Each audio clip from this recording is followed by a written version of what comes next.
გამარჯობა, მე ვარ თაკო ბასილია, ეს Wellness პოდკასტია ჯანსაყრობაზე, მენტალურ და ფიზიკურ ჯანმრთელობაზე. დღეს ჩემი სტუმარია ნინო ჩერქეზიშვილი, ცნობილი ინფლუენსერი სახელად ჩერი.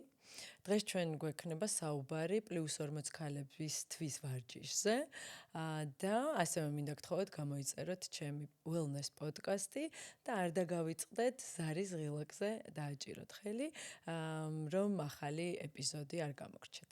მე ვარ ნინო ჩერქეზიშვილი, იგივე ჩერი, სოციალში უფრო ამ სახელით ვარ ცნობილი. ვარ ფიტნეს ბლოგერი, ფიტნეს პერსონალური მწვრთნელი, ნუტრიციონისტი, ასევე ვარ პირველი სრულყოფილი ქართული ფიტნეს აპლიკაციის დამფუძნებელი ჩერის ფიტაპის, ასევე პროექტი ჩერის მარათონის ავტორი და კიდევ რა ვთქვა?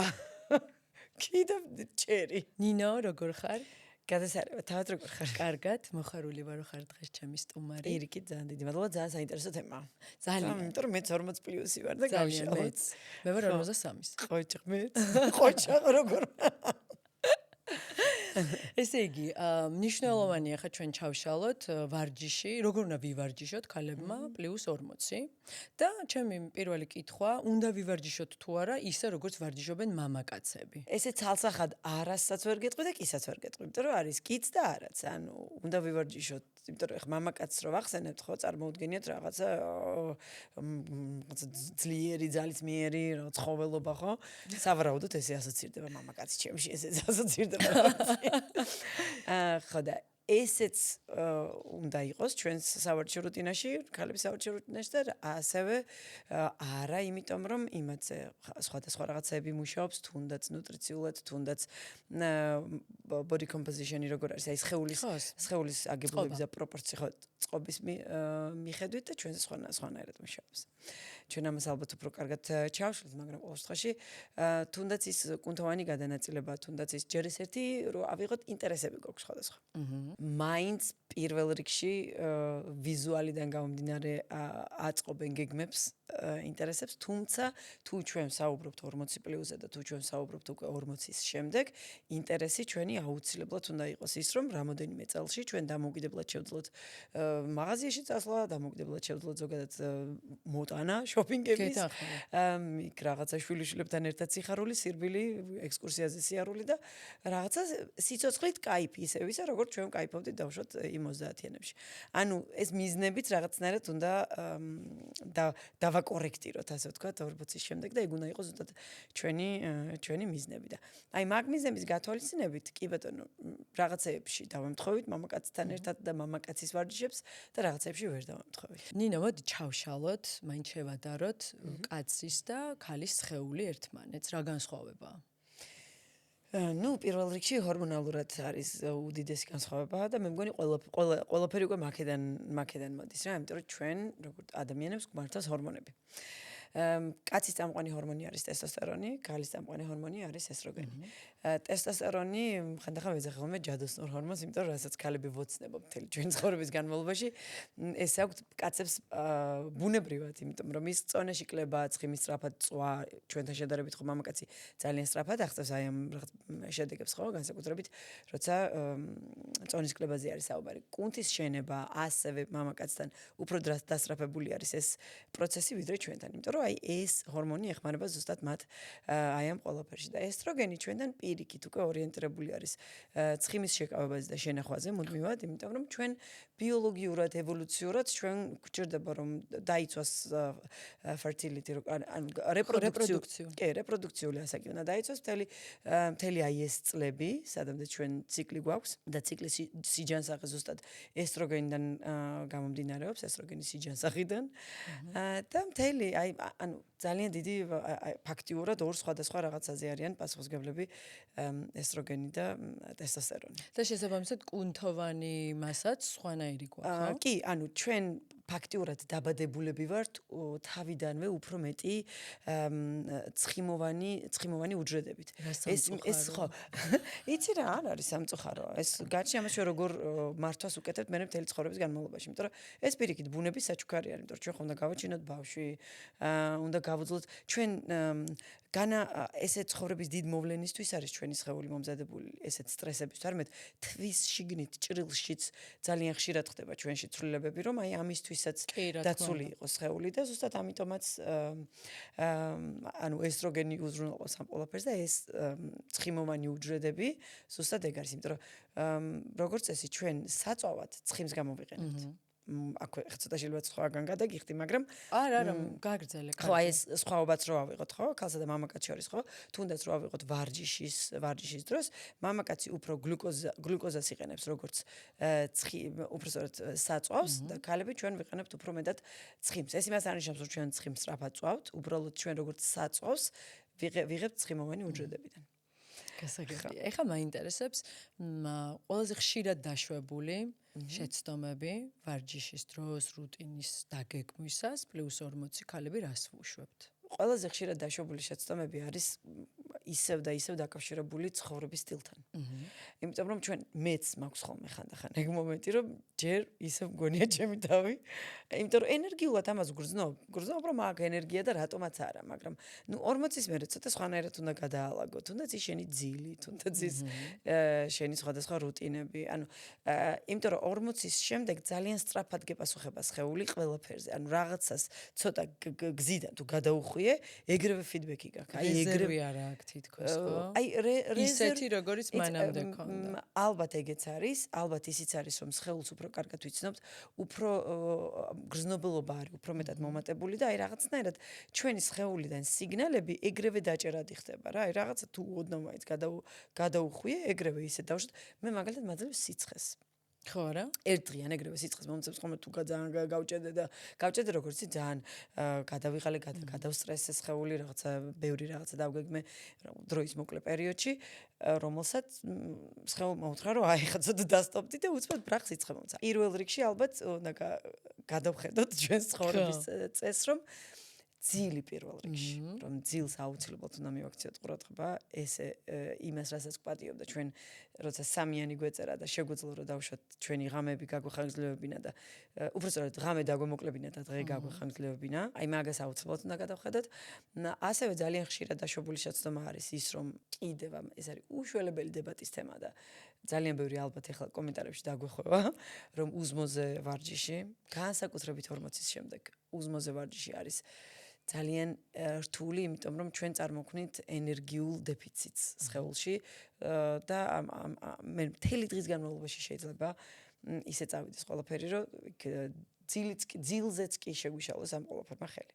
აი, წარმოგიდგენთ, მისი საუზმის უქონლობამ შეიძლება იწარმოოს რამდენი საათის შემდეგ ძილი დააზარალოს. მოდი ავხსნათ რატო? იმიტომ რომ კორტიზოლის დონე არის. აგვიხსენე. კი. გავიდეთ აქეთ მხარეს. კი, ყველა ვარიანტში ავხსნათ, კარგად ჩავშალოთ, იმიტომ რომ მაინც ვატყობ, რომ ძალიან ეს ინტერვალური შიმშილები ძალიან ტრენდულია და მგონიათ, რომ ამით დაიკლებენ. და რეალურად შეიძლება დაიკლო, მაგრამ გრძელვადაში ძალიან ცუდ შედეგს გაძლევს. აი მან როგორ რაღაცა იცი, ყოველთვის ვეუბნები ხოლმე სამწუხაროდ ჩვენს სოციუმში. აი ამ ციკლს უყურებენ მხოლოდ და მხოლოდ წონის კლების ჭრილში. მაგრამ აქ არის მეორე მომენტი, უშველებელი ნერვული სისტემა, ანუ ჩვენი boss სისტემა არის ჩვენს სხეულში, რომელიც ეს ყველაფერს განაგებს აბსოლუტურად, ყველანაირ ციკლს და ყველანაირ პროცესს კურირებს ნერვული სისტემა. ცენტრალური და პერიფერული ნერვული სისტემა, ხო? ეს იმას არნიშნავს, რომ ჩვენ ავდგებით და თუ საუზმეს არ მივიღებთ გიჟები თქვების როლას დავიწყოთ, მაგრამ პროცესი ირღვევა, ხო? იმიტომ რომ იქ მე სიგნალები გვიანდება და ასე შემდეგ. პირველი, როდესაც სხეული იღვიძებს, ანუ გამოღვიძება ხდება განსაკუთრებით ჩვენ სოციუმში, ყველა ვარიანტში ვიღვიძებთ ამითი ალარმი როგორ არის მაღვიძარათი. ეს სასწაული შოკი არის. პირველი გამოღვიძება სხეულისთვის ეს არის შოკი. უშველებელი სტრესი. ეს არის ბუნებრივი, ჩვეულებრივი, ანუ ეს ისედაც რომ გამოიღვიძოს ბუნებრივი არის. და აი დაუკვირდეს თუ უნდა მაყურებელი როდესაც გაიღვიძებს, პირველი გულისცემა არის სასწაულად ხმამაღალი. და ნუ მე ნელა მე ჩაწყნარდება ხოლმე, მაგრამ აი ეს გამოფხიზლება იმდენად სხეულისთვის დიდი სტრესია, რომ აი ამას უეჭველი გრძნობ ხოლმე სხეულში. რა თქმა უნდა, გამოღვიძებასთან ერთად კორტიზოლი არის ჩვენი სტრესის ჰორმონის მოლეკულა, რომელიც ყველაზე დიდ პიკში არის გამოღვიძების დროს. მერე უკვე როდესაც ჩვენ ასე თქვა დილის რუტინას ვაკეთებთ, ეს კორტიზოლის ლეველი ნელ-ნელა ჩამოყავს, მაგრამ როდესაც აი ჩამოსვლის დროს ჩვენ კიდევ გარე სტრესს ვარჯიშს ვამატებთ, იმიტომ რომ ვარჯიში ცნობილია როგორც ესეთი გარე ფაქტორის სტრესი. ორგანიზმზე უბრალოდ კარგი სტრესია, რა თქმა უნდა, იმიტომ რომ ძალიან ბევრ კარგ პროცესსაც უზრუნველყოფს, ძალიან ბევრ კარგ პროცესსაც ძრავს, თუნდაც ტვინში ძალიან ბევრ კარგ ჰორმონს გამოყოფს, მაგრამ კორტიზოლს ისევ იმ დონეზე ინარჩუნებს. შესაბამისად, თან არ არის იქ საუბარი, რომ უნდა დადგე და უშველებელი საუზმე ჭამო, ხო? ძალიან ხშირი არის, როდესაც გოგონები იძახიან, რომ დილას მადა არ გვაქვს, პირიქით აი აგვ ადგას. შესაძლებელი არის ჩვენი საუზმე დავაბლენდერო და ისე დავლიოთ უბრალოდ რაღაცა მაინც რომ მივიღოთ. კი ბატონო. და აქ უკვე ნებისმიერი ვარჯიში, ან დასალევიანი საკვებიც კი უზრუნველყოფს იმას, რომ ჩვენი კორტიზოლის ლეველი ესე სტაბილურად და უმტკივნეულოდ დაბლა ჩამოვიყვანოთ, განსაკუთრებით ვარჯიშამდე.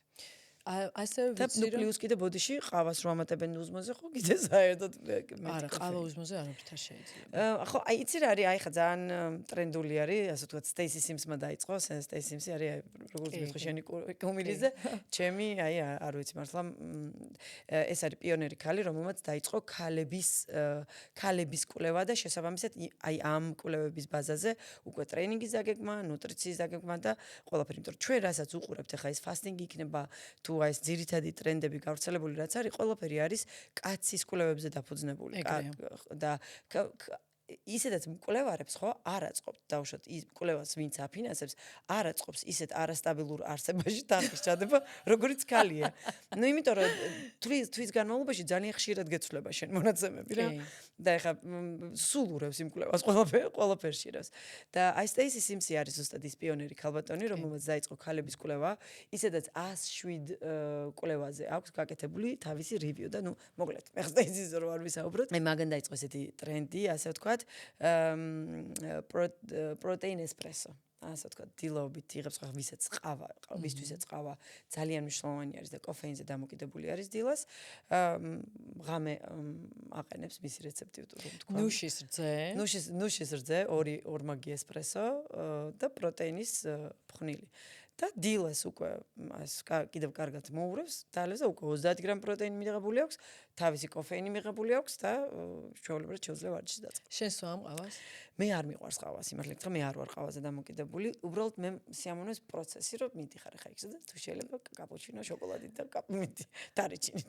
აი ეს პროცესი, მაგრამ თქვათ არ მოქმედებს შენზე კოფეინი, ხო? მოქმედებს, ძალიან სენსიტიური ვარ. მე მაგიტომაც ძალიან კოფეინ სენსიტიური ვარ.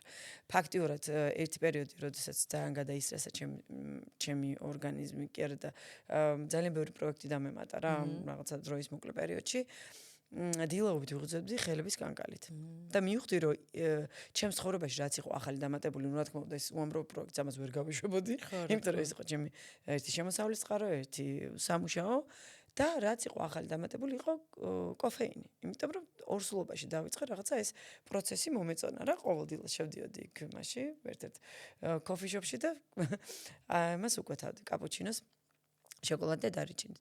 და ნუ ეს იყო რაღაცა ახალი ჩემს ცხოვრებაში დამატებული და ეგრევე ნუ იმიტომ რომ კოფეინი ცნობილი არის რომ აი ეს რაღაცებს ეს შფოთვა იქნება თუ მეტად ეს არასტაბილური ხელები და რაღაცა კოფეინი ძალიან კი ძალიან უფრო მეტად ამძაფრებს. ატრიგერებს კი და მე ვარ ძალიან კოფეინ სენსიტური. მე სიგიჟემდე მიყვარს ცივი ყავა ნაყინით, მაგრამ აი ჩვეულებრივად ასტრალში გავდივარ მაგის მერე. აი მგონია რომ ლიფტში ვარ, ვერც ვისუნთქავ, აი რაღაცა მჭირს, მაგრამ ნუ აი თუ საშუალება არის ყოველთვის უკოფეინოს ვსვავ და თუ არა და ისედაც არ ვარ ესე დამოკიდებული, უბრალოდ სეზონზე მიყვარს ცივი ყავა ნაყინით. ხო, ძალიან მიყვარს მეც, მაგრამ მეც აღარ ვსვამ. ხო, არა, იცი რა, ეს სხვათა შორის გენებზე ყოფილა დამოკიდებული, არის გენი, რომელიც ასე ვთქვათ, უტილიზაციას მარტივად უკეთებს კოფეინს და იდეაში კეთილად გიბრუნებს და ენერგიისთვის გიბრუნებს და არის გენი, რომელიც აი ეს პირიქით საშილად მოქმედებს და აი ეს პირიქით შფოთებს ამძაფრებს, შფოთები მე არ მაქვს, სიმართლე გითხრა, არ მაქვს მაგის გამოცდილება, უბრალოდ აი ეს ფორიაკი მჭირს ხოლმე, ხო, ეს ფორიაკი, ეს თუნდაც ეს ხელის anxiety, რასაც ეძახიან. ხო, anxiety, ფორიაკი.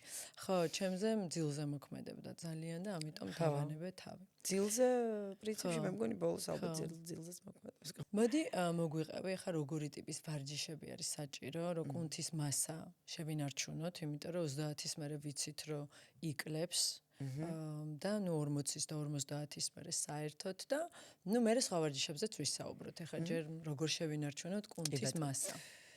მოდი ჯერ ვისაუბროთ, რომ კუნთოვანი მასა არის უმნიშვნელოვანესი სიქსოვილი ჩვენს ცხოვრებაში. იმიტომ რომ აი სადაც რომელ სივრცეშიც ხვდები, იქ ყოველთვის ვიძახი, რომ კუნთოვანი მასა, აი ეხლა განსაკუთრებით ბოლო დროინდელი კვლევებით არის ხანგრძლივი ცხოვრების პირველი ქსოვილი და პირველი ასე ვთქვათ შენაძენი, აქტივი. ფაქტიურად ეს არის ჩვენი ბიზნესურობაში რომ ვისაუბროთ, ჭრილში რომ ვისაუბროთ, ჩვენი აქტივი არის, ადამიანის აქტივი არის კუნთოვანი ქსოვილი.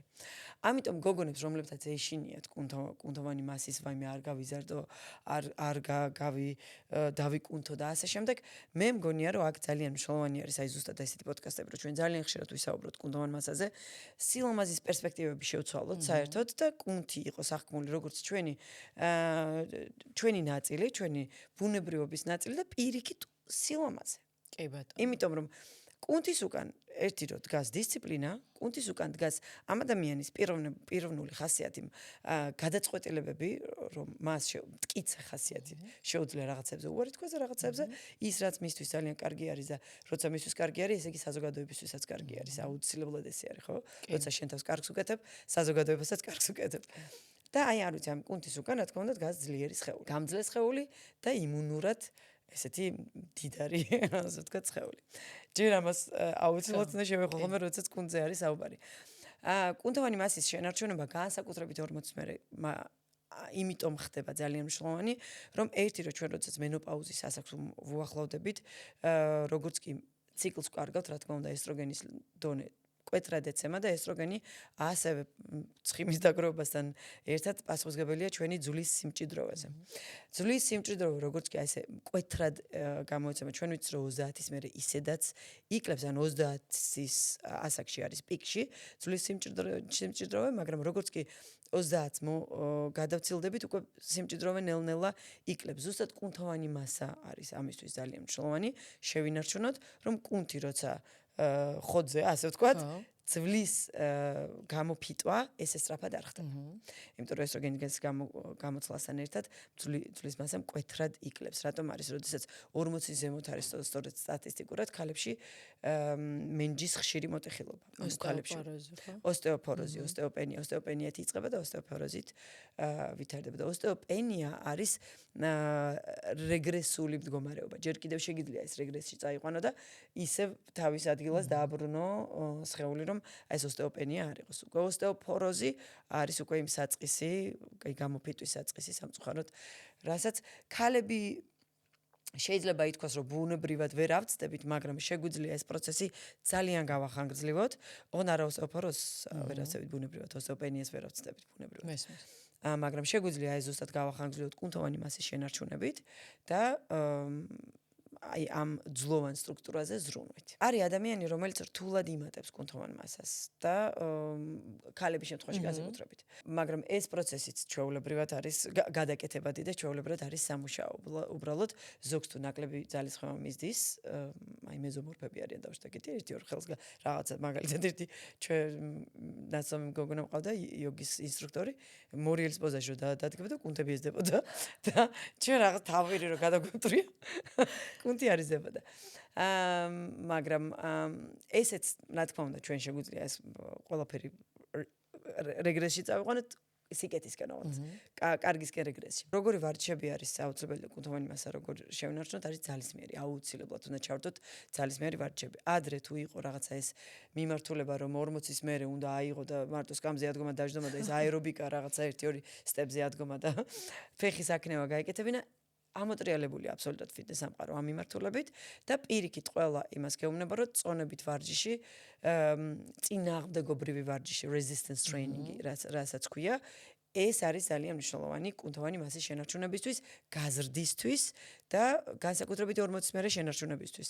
გაზრდა იქით უკვე ძალიან რთულად ხდება. იმაზე მეტი ძალის გაცილებით მეტი ძალისხმევა გჭირდება, ვიდრე დავუშვათ სამიანი და ორიანი რო გიწერია ასაკთან. რა თქმა უნდა.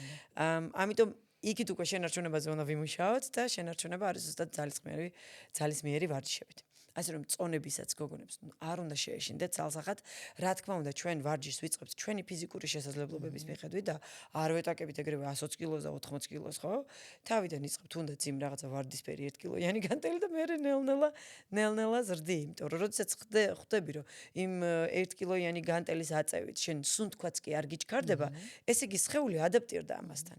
და სხეულს მუდმივად სჭირდება ის რაღაცა გარე სტრესები, რომ იმიტომ რომ ჩვენ ვართ ადაპტირების მანქანა.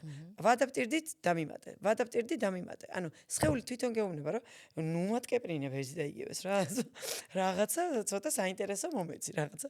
ფოდრე ციცაკა მომვიზინე ასე შემდეგ. უნდა გაზარდო წონები. კი, ნელ-ნელა უნდა გავზარდო წონები. შენ რამდენი თქვა ხელს რამდენი კილოთია ვარჯიშობ? იცი რა არის, ჩემი წონები მუდმივად ცვალებადი არის და არ ნიშნავს ეს, რომ აი გოსო გოგონებსაც ვეუბნები ხოლმე, რომ არ ნიშნავს ეს, რომ ამას რომ მივაწვევით სულ ამაზე უნდა ვიყოთ ჩაციკლულები, რომ ვაიმე და მე თუ 40 ვერ წევ რა. ზედატანის ვარჯიშებს ზირთად ვაკეთებ ხოლმე 12-დან ზემოთ თუ კომპლექსური ვარჯიში, ანუ ორი სახსარი არის და მეტი ჩართული, 12, 14, 16, აი ეს წონები მაქვს. მაგრამ თუ ერთ სახსრიანი ვარჯიში არის, ხო? 5-ზე შეიძლება ჩამოვიდე. ერთ სახსრიანი მაგალითად აი კლავის განგაშლა. აქ უკვე მარტო მხოლოდ მხარი მუშაობს. ეხლა აქ ფიზიკურად 12 რო დავიჭირო, შეიძლება ჩამეშალოს რაღაც სახსრები და ასე შემდეგ. ანუ მანდ გააჩნია უკვე რამდენი სახსარი გვაქვს თვითონ ჩართული. რაც რომ მეტი სახსარი არის ჩართული ვარჯიშში, მით უფრო მეტი კუნთის recruiting როგორ არის, ჩართულობა ხდება და შესაბამისად მეტი კუნთი გვეხმარება რომ ეს წონა ავწიოთ. ამიტომ უფრო მარტივი არის მეტი წონის აწევა. რაც შეეხება ქვედა ტანზე უფრო ძლიერები ვართ ქალები, როგორც წესი.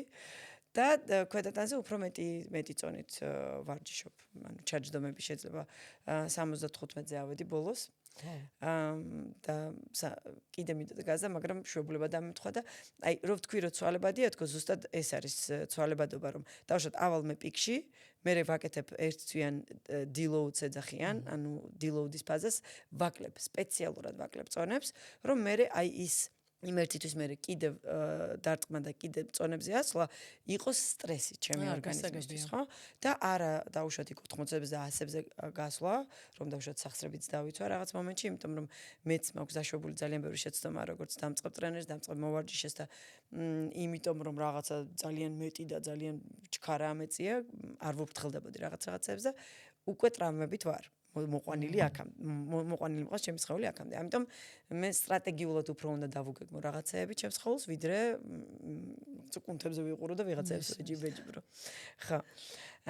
ხო, ამიტომ აი ცვალებადია ჩემი წონა. დავუშვათ მივახლოვდები რაღაცა პიკს, მე ან შვებულება დაემთხოვა, ან ეს deload-ის ფაზა დაემთხოვა, ჩამოვყრი წონებს. მე ისევ ნელ-ნელა ვუმატებ, მაგრამ ხო, აი ესე პიკი არის ალბათ ეს deadlift-ის მკვდარი წონის ამოწევა. 80 არის ჩემი პიკი, ეხლანდელი მაქსიმუმი. უბრალოდ ერთის მაქსიმუმი 85 არის, მაგრამ ესე რამოდენიმე საწევა 80-ზე ვაკეთებ. და აი აპირებ რომ თქვათ ეგ წონა ხო, შეინარჩუნო თუ პირიქით ნელ-ნელა მოუმატო. აი როგორ ხდება ეს? იცი რა არის, ყოველთვის ყველას ოცნება არის ალბათ, ვინც ამ ვარჯიში არის გადავარდნილი, რომ ყოველთვის მოუმატოს. უბრალოდ მე სამწუხაროდ ყოველთვის მემთხოვა რომ, იმიტომ რომ ბიზნესი მაქვს, ხო? ჩემი გადავედით ესპანეთში. ბიზნესი ყოველთვის მოითხოვს აქ ჩამოსვლას, ფრენები, იქ რაღაცა ოჯახის რაღაცები. სამწუხაროდ ეს გარე ყოფითი სტრესები მაქვს იმდენი, რომელიც აისახება გინდა თუ არ გინდა ჩვენ სხეულზე. შესაბამისად მე რო კიდე აი ამ წონებით დავტვირთო, ხო? სხვანაირ სიგნალებს ვადლევ ჩემს სხეულს და ნუ სადღაც შეიძლება უბრალოდ აღარ გამომყვეს რა. ამიტომ ამას აქში განსაკუთრებით არ მიყვარს ესე თქვა ამას აქში, იმიტომ რომ ნამდვილად არ უგრძნობ ისე თავს, რომ არ საქართველოში კი უყურებენ 40 ისე რომ მე მგონი შეიცვალა ეგეც უკვე. იმედია შეიცვალა. ხო, იმიტომ და მე მგონია რომ ჩვენი თავობა ალბათ შეცვლის აი ამ წარმოდგენას, რომ 40-ისაც გონია რომ რანაირად იქცევი ქალო, რაღაცა სახში დაჯექი და არა, მე მგონი შეიცვალა ეს ყველაფერი. იმედი მაქვს რომ შეიცვალა რა, მაგრამ ყოველ შემთხვევაში აი ამ ფაზაში ყოველ შემთხვევაში ესეთ რაღაცებს უნდა დაუკვირდეთ, იმიტომ რომ თუ ჩვენ ესეთი გარე ყოფითი სტრესები გვაქვს ძალიან ბევრი, აქაც ესე უაზროდ დავტვირთო, იმიტომ რომ 80-დან 100-ზე გავიდე, come on, აი ვის ვეჯიბრები. 80-იც ჩემთვის რა თქმა უნდა, ესეთი მომენტი არის, რომელიც მინარჩუნებს იმ სიძლიერეს, მინარჩუნებს იმ მოქნილობას, ბალანსს და ანუ ჩემი ორგანიზმისთვის მოქმედებს. თუმცა იდეალურ ცხოვრებაში მე გავზრდიდი. ხო არა? კი. თუ ოდესმე დამიწყნარდება ჩემი ცხოვრება და თუ ოდესმე ჩემზე არ იქნება რაღაცები მიბმული. თან ალბათ იმიტომ, რომ როგორც ახსენე, ნელ-ნელა რახან კონთის მასა იკლებს, ანუ წონის გაზრდასაც მოითხოვს, ხო? კი, აუცილებლად მოითხოვს. ოღონდ მაგასთან ერთად ძალიან მნიშვნელოვანი არის ნუტრიციული მხარდაჭერა. რა თქმა უნდა, მამაზე ხა ყველაფერზე ვისაუბრებთ. მაინტერესებს ძვლის სიმჭიდროვისთვის არის თუ არა რამე კონკრეტული ვარჯიშები 40-ის მერე რაც ახსენე. კი, აი ზუსტად მანდაც ძალიან შეიცვალა სამყარო, ასე ვთქვათ, ფიტნეს სამყარო. ადრე თუ დავუშვათ ეს სირბილი არ შეიძლება და ასე უკვე დიდისთვის და ასე შემდეგ ხტომები არ შეიძლება პირიქით. ეხლა ზუსტად ეს არის ძალიან მნიშვნელოვანი, რომ ძვლისთვის პირიქით ძვლის სიმჭიდროვის შესანარჩუნებლად ძალიან კარგია ხტომითი ვარჯიშები, ანუ დარტყმითი ვარჯიშები იქნება. სირბილი, ლახტი არის იდეალური. სირბილს უბრალოდ მე იმიტომ ვერიდები, იმიტომ რომ საქართველოში ჩვენ იმდენად არ გვაქვს ეს კულტურა, რომ ბავშვობიდან ჩვენ დავშოთ სწორი სირბილი გვესწავლა, ისეთ სპორტებზე გვეულო, ან ფიზკულტურა ყოფილიყო, ეხლა განსაკუთრებით ეხლა თაობაში საერთოდ ფიზკულტურა არ არის სკოლებში, ხო? ანუ იქ ბავშვმა როგორ უნდა ისწავლოს სწორი სირბილი. სწორ სირბილს თავის ტექნიკა აქვს, ხო? თუ ადამიანს მე აქ ვეუბნები, რომ სირბილი ძალიან კარგია ძვლის სიმჭიდროვისთვის და წავიდა და ქუსლი დაიწყო იმან სირბილი, всё, იქ წელი ჩაეშალა. ხო? ანუ აი მანდ მაგიტო ვართ ხოლმე ალბათ ფრთხილად ტრენერები და აი ამ სფეროს მიმართულებით საქართველოში განსაკუთრებით, რომ სირბილი ცოტათი ისეთი მომენტი არის. ლახტზე ვერ დაუშვებ შეცდომას, იმიტომ რომ ლახტი გაიძულებს, რომ ქუსლით ვერ ახტები შენ. ლახტი გაიძულებს, რომ ფეხის წერით იხტუნაო. უბრალოდ მანდაც რა თქმა უნდა დაიცვა, რაღაც თავიდან იქ 5-10 წუთით დაიწყო და მე ნელ-ნელა 20-ზე, აი 20 წუთიანი ლახტი კვირაში 3ჯერ, 15 წუთიანი ლახტი კვირაში 3ჯერ იდეალური არის ძვლის სიმჭიდროვის შენარჩუნებისთვის. რა საინტერესოა. ძალიან კარგია. და საფარი უნდა გავითვალისწინოთ, თქვათ, სათვალობთ. არა. ანუ შეგიძლია გაითვალისწინო, მაგრამ შეგიძლია არ გაითვალისწინო. მაგრამ ბოტასი, ფეხსაცმელი ფეხზე აუცილებლად უნდა გეცვას ლახტის დროს, ხანდახან არის ძალიან ხშირად ფეხშოლა ვარჯიშობენ.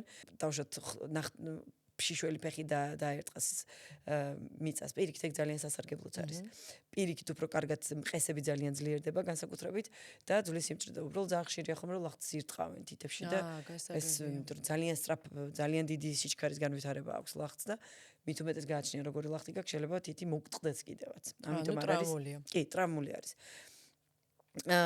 ბოტასაც მე ვიტყოდი რომ დიდად არ აქვს მნიშვნელობა თუ საფარი არის როგორც ცით ამორტიზებადი მოდი ესე ვთქვათ ასფალტზე თუ ვხტუნავთ მანდ ალბათ ოდნავ უფრო ისეთ ბალიშიან რბილ ბოტას გავითვალისწინებდი ოღონდ არა ძალიან ბალიშიანს იმიტომ რომ მანც უკვე ფეხს ეკარგება შეგრძნებადობა და მყესებს ეკარგება შეგრძნება მიწასთან ასე ვთქვათ რა და უფრო ხშირი არის დატვირთვა ხოლმე წინა კუნთზე არასწორი დატვირთვა რომელიც მე ანთებით პროცესებს იწვევს და ძალიან ხშირია ხოლმე სპლინშინს რო ეძახიან მორბენლებს აქვთ ხოლმე აი აქ ტკივილები ზუსტად აი ლახტმა შეიძლება გამოიწვიოს ამიტომ ესეთი ზომიერად რბილი ბოტასი ძალიან ნორმალური იქნება. და სირბილის დროსაც ამბობენ რომ გასათვალისწინებელია ზედაპირი და ბოტასი. მანდაც ძალიან შეიცვალა უკვე ფეხსაცმელების ინდუსტრია.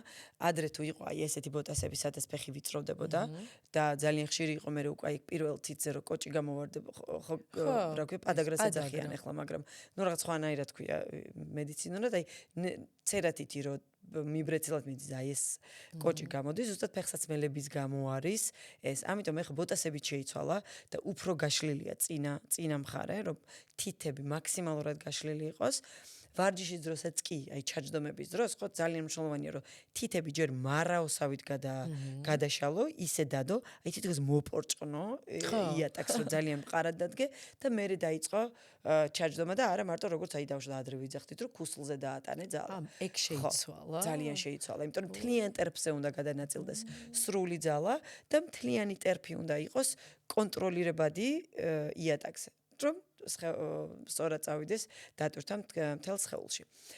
იგივენაირად საფარზე დავუშვათ სირბილის დროს ზოგადად ჩვენი ევოლუციური მდგომარეობა იყო მიწაზე სირბილი, ხო? მიწაზე დავრბოდა ადრე ადამიანი სანადიროდ და ასე შემდეგ. თუ მიწაზე დავრბივართ, იდეალური არის, მან შეგვიძლია ფეხშველებმაც ვირბინოთ, თუ ასვალზე დავრბივართ, ხო, იქ რაღაცა ესეთი ოდნავი საფარი უნდა გაითვალისწინოს ადამიანმა. რამდენად მნიშვნელოვანია ვარჯიშის დროს, ესე იგი ძალისმიერი ვთქვით, ხტუნვა ვთქვით, გაწელვები და ბალანსის ვარჯიშები.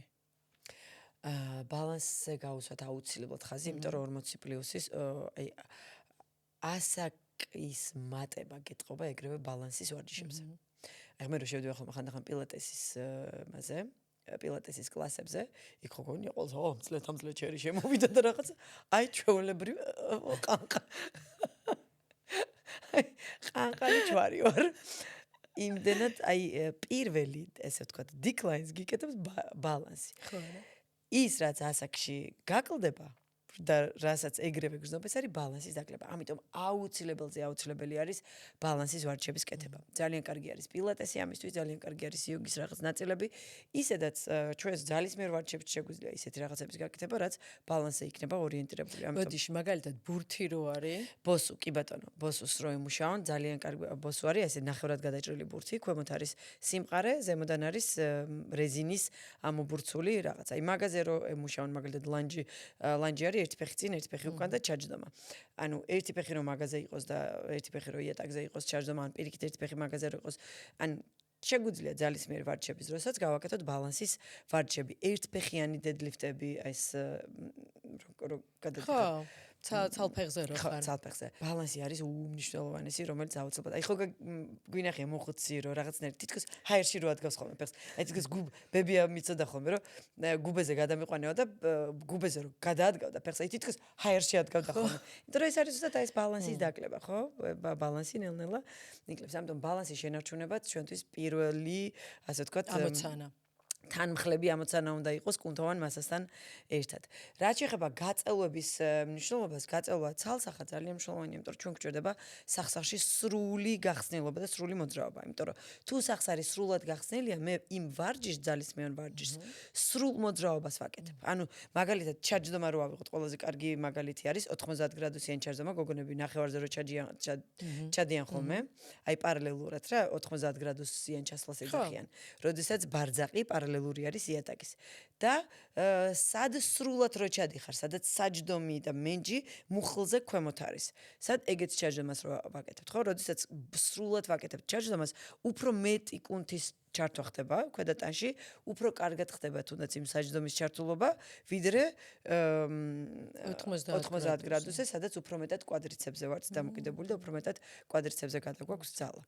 ხო, ეხლა ჩვენ არ ვიტყვი რომ არც ის არის სწორი და ის არ არის სწორი, იმიტომ რომ ისიც საჭირო არის და ესეც საჭირო არის. უბრალოდ ჩვენს სავარჯიშო ცხოვრებაში, ასე ვთქვათ, ხო, ორივე აუცილებლად ჩართული უნდა იყოს და მე თუ ის ვაკეთე მუდმივად, ჩემი კვადრიცეპსი მოკლდება, ანუ კუნთი ძალიან ისპაზმება, იმიტომ რომ ძალიან დიდი დატვირთვა მოდის კვადრიცეპსზე და არ უნაწილებს კვადრიცეპსი საჯდომს დიდად მას, ასე ვთქვათ, ყველაფერს თავის პასუხისმგებლობას და ყველაფერი ამაზე მოდის და დროთა განმავლობაში ეს მოკლდება. ამის დამოკლება დაკავშირებულია უკვე მე მენჯის მომხრელი ქვია hip flexor-ებს ქართულად მომხრელის მოჭიმვასაც მომხრელის მოჭიმა მე წელის ტკივილებთანაა დაკავშირებული და მოკლედ კუნთებს თავისი არითმეტიკა აქვს რომელიც აუცილებლად უნდა დავიცვათ და ზუსტად ამას განაპირობებს გახსნილი სახსარი. ამიტომ გაწელვები ძალიან მნიშვნელოვანი არის ვარჯიშამდეც და ვარჯიშის შემდეგაც. თუმცა ორი სახის გაწელვები გვაქვს ჩვენ. დინამიური გაწელვები უნდა გავაკეთოთ ვარჯიშამდე. დინამიური გაწელვა არის მოძრაობაში გაწელვა. მაგალითად, აი მე რო ფეხს მივწვდე, ხო? და დავყოვდე იქ 15 წამი, ეს იქნება ჩემი სტატიკური გაწელვა, მაგრამ მე თუ მივწვდი, გავსწორდი, ეს არის უკვე დინამიური გაწელვა. ანუ ვიწყებთ დინამიური გაწევლით ვარჯიშამდე აუცილებლად, იმიტომ რომ ძალიან ბევრ ტრავმას აგვაცილებს ეს. თან ხსნით კუნთს, კი არა, სახსარს და თან კუნთსაც აქტივაციას ვუკეთებთ რა. ახურებ პრინციპში ორგანიზმს. სხეულსაც ვახურებთ, ასევე ტემპერატურას ვწევთ ორგანიზმში, რომ უკვე ვარჯიშისთვის იყოს მზად სხეული და მერე უკვე ვიწყებთ ვარჯიშს. და ვარჯიშის მერე უკვე სტატიკური გაწელვა. რო გითხრა, რომ ყველა ვარჯიშის შემდეგ აუცილებელია და უეჭველი უნდა გამოყო ამისთვის დრო თქო? არა. მეც არ ვაკეთებ, ყველას გვეზარება. გაწელებოდი ესე ვთქვათ, ყველა მოვარჩეს ეზარება მე გაწელა. სულ ვიწელი. მართლა, ყოჩა. იოგა მიყვარს მე ძალიან და შეიძლება მიყვარს, ხო. ხო, ესე ვთქვათ, რომ კვირაში ორჯერ თლიან სხეულს რომ ყველა სახსარს რომ დაუთმონ დრო და ყველა სახსარი რომ გაწელონ, საკმარისი იქნება. კვირაში ერთით საკმარისი იქნება. ოღონდ გააჩნია როგორი ხე მე მაგალითად ჰიპერმობილურობა მახასიათებს. აი როგორც კი მე ყოველდღიურად გავიწელები, შემიძლია შპაგატში ჩავჭდე ორ კვირაში. ესეთი არა ვთ ესეთი. ხო ესეთი ძალიან რთულია გოგოსთვის. მეჯის აგებულების მიხედვით.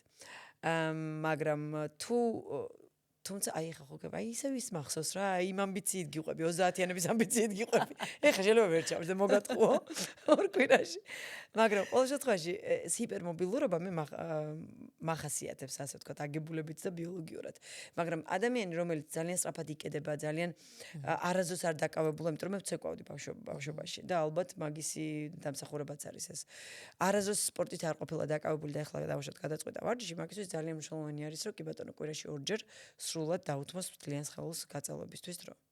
გასაგებია. ანუ მაინც ესეც რაღაც ინდივიდუალურია, ხო, ვიღაც თუ ძალიან ჩაკეტილია პრინციპში, შეიძლება უფრო ხშირადაც იყოს რეკომენდირებული რომ გაიწელოს. კი, როგორც ესე ყველაფერი რა თქმა უნდა ძალსახად ინდივიდუალურია კი. ყველას რაც აწუხებს +40 ქალებს, ნუ ძირითადად არის ეს მუცლის გარშემო დაგროვილი ცხიმი. და გითხარი რა უნდა ვქნათ ამისთვის მე როგორც ვიცი მარტო ვარჯიში არ არის საკმარისი რა თქმა უნდა პირველ რიგში მოდი მივიღოთ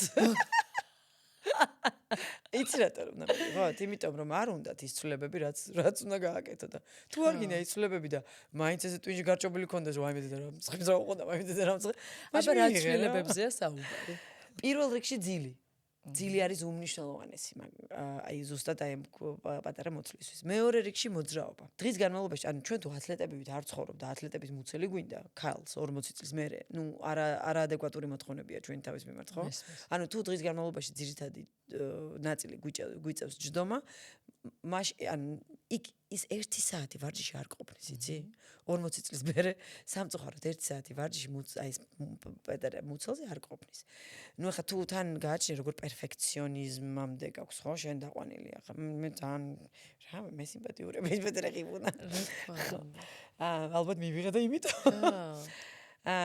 მოძრაობა არის ძალიან მნიშვნელოვანი, მაგრამ არა ვარჯიში, არამედ დღის განმავლობაშიც, ასე ვთქვათ, ჩვენი არჩევანი და ჩვენი გადაწყვეტილებები. როგორ გადავაადგილდებით, როგორ ვზივართ, როგორ ტანსაცმელსაც ვატარებთ, ხო? ახლა თუ სულ მუდმივად აქ გვაქვს მოჭერილი, წაჭერილი და აი ამობრუნებული ვზივართ, ხო? მენჯი ამობრუნებული არის და არა ესეთი გასწორებული, ხო? თლიან კუდუსუნზე. გადანაწილება, აი ამ ცხიმის გადანაწილება ხდება მოჭერის ქვემოთ და მოჭერის ზემოთ. იმიტომ სისხლის მიმოქცევა არ ხდება. სისხლის მიმოქცევა შეზღუდული არის, ხო? ოღონდ აი ესეთ შემთხვევაში, ხო? აი რამდენი ნაკეცი წარმოიქმნა უკვე, ხო? ეხლა მე თვითონ ვგრძნობ, ეხლა კაბა შეიძლება ფაროდეს, მაგრამ და როდესაც გავსწორდები უკვე იქ წელში და კუდუსუნზე კი არ ვზივარ, არამედ საჯდომზე, რასაც ქვია, საჯდომ დუნდულზე ვზივარ, ხო? იქ უკვე აი რაღაცნაირად ერთი ნაკეცი მაინც მომაკლდა რა. ანუ ჯდომას ძალიან დიდი მნიშვნელობა აქვს, კი. კვების გადანაწილებას აქვს ძალიან დიდი მნიშვნელობა და აი ეხლა ბოლოდროინდელი ტრენდები, რომელიც მხოლოდ და მხოლოდ წონის კლებისკენ არის მიმართული და ძალიან არ მომწონს რა, იმიტომ რომ გეუბნებია რომ თავარია კალორიას რამდენს მიიღებ და როგორ შეჭამ, რამდენ შეჭამ და დღეში რამდენჯერ შეჭამ, ვაფშე დაიკიდე, გეუბნებია. მოდი დავაკონკრეტოთ, რომ ეს საქართველოში არის ეს. საქართველოში კი, საქართველოში არის ეგ ტრენდი. განვითარებულ სამყაროში სადაც. არა, იცი რა არიან იქაც ბლოგერები, რომლებიც გეუბნებიან რა, უბრალოდ იქ უფრო მეტი ბლოგერი არის, რომელიც გეუბნება, რომ იდეაში კვების გადანაწილებას აქვს დიდი მნიშვნელობა რა. ეხლა თუ შენ კვებასა და კვებას შორის ძალიან დიდი შუალედი გაქვს იქ ყველა ვარიანტში მუცლის ცხიმის ანუ მუცლის გარშემო პატარა მუცელი გიქნება. მოდი ავხსნათ რატო. ისევ მივდივართ ალბათ იმ კორტიზოლზე და ისევ მივდივართ კორტიზოლზე, ისევ მივდივართ იმაზე, რომ ჩვენი ასე ვთქვათ, ჩვენი ორგანიზმი ორიენტირებულია უფრო მეტი ცხიმი დააგროს, ისევ მივდივართ იმაზე, რომ თუ ქალბატონი არის under eating, როგორ თქვა ქართულად, აი უფრო ნაკლებს ჭამს, ბევრად ზღუდავს თან კალორიებს, ხო? ქალის ორგანიზმი უფრო მეტად ეჭიდება ამ ცხიმს, რომ არ გაუშვას და უფრო რთული ხდება ამ ყველაფრის. იმიტომ რომ ჩვენ უფრო დაუცველობა გვაქვს. კი, სხეულს აქვს დაუცველობის F-ში გადადის, როგორც ვიცი და სულ თავდაცვაში არის, ხო? ეს სამი F მე მგონი. ჩვენ ჯუმი ჩანაფიქრების ვარიანტი არის. ხო. ხო. აი როგორ რაღაც არის, იცით? ხო, აი უფრო რატომ გვიჭირს ხოლმე ქალებს უფრო მეტი ძალის ხომა, რატომ გვჭირდება? იმიტომ რომ ქალის სხეული უფრო რთულად ემშვიდობება ცხიმს. უფრო რთულად უშვებს, იმიტომ რომ ზუსტად აი ეს როგორც ახსენე შენ, დაუცველობის მომენტში შავი დღისთვის ინახავს, ასე ვთქვათ რა. და როგორ უნდა ვიყვებოთ ხო, იმისთვის, რომ არ დავიგროვოთ ეს ცხიმი, ვთქვათ, რა გამოსავალი არის, იმიტომ დღეში რომ სამჯერ მაინც უნდა მოხდეს კვება რა. დღეში სამჯერ ყველა ვარიანტი გვჭირდება. ანუ მე რო დილას ჭამო და მე საღამომდე არ ვაჭამო. შუაში ქალის სხეული განსაკუთრებით აი ეს ტვინის ნაწილი ჩვენ რომ მანამდე ვისაუბრეთ, ხო? აი ეს რაღაცა ძალიან მნიშვნელოვანი ნაწილი. ჰიპოთალამუსი, რომელიც ძალიან ბევრ რაღაცაზე არის მნიშვნელოვანი. პასუხისმგებელი, ხო? ზუსტად ეგ კარნახობს ამ ყველაფერს, რომ იცი რა არის, შენ შემოგვიყვე რაღაცა ცოტა ის მიჭირდება მე რაღაცა საწვავი რომ აი გატარო, გაფიქრო ეგ რაღაცა ლამაზად გამოიყურებოდე, თვალები აპაჭონო, იფიქრო და ასე შე, ანუ ყველაფერზე. კაცის შემთხვევაში სხვანაირი სიგნალებია. კაცის შემთხვევაში ძალიან მარტივად ისინი არიან, ასე ვთქვათ. პარადოქსული არის რა, რომ ჰორმონალურად კაცები არიან არამოქნილები, ჩვენ უფრო ჰორმონალურად მოქნილები ვართ, მაგრამ ადაპტაციას ეგეთ რაღაცებს, ფასტინგს განსაკუთრებით და შიმშილს კაცის სხეული უფრო მარტივად უკეთებს, იმიტომ რომ პირიქით ტესტოსტერონს კრავს ხოლმე უკაცრავად და პანჩურს, ადრენალინი.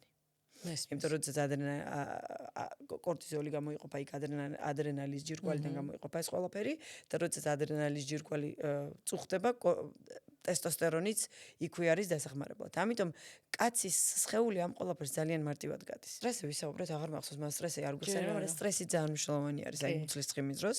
იმიტომ რომ აი სტრესიც თუ არის იდეაში, მუდმივ სტრესში თუ არის ორგანიზმი, ხო? აი ეს ჩვენ კვებასთან ერთად ინსულინის სპაიკები ჩვენს ანუ მაგ შემთხვევაში ძალიან ისე მკვეთრად ხდება რა, იმიტომ რომ ეს კორტიზოლი და ინსულინიც არიან, ასე ვთქვათ, ძალიან გადაჯაჭვურები და ძალიან სენსიტიურები. ისედაც ჩვენ ქალები 40-ის მერე უფრო მეტად ინსულინ რეზისტენტულები ხდებით.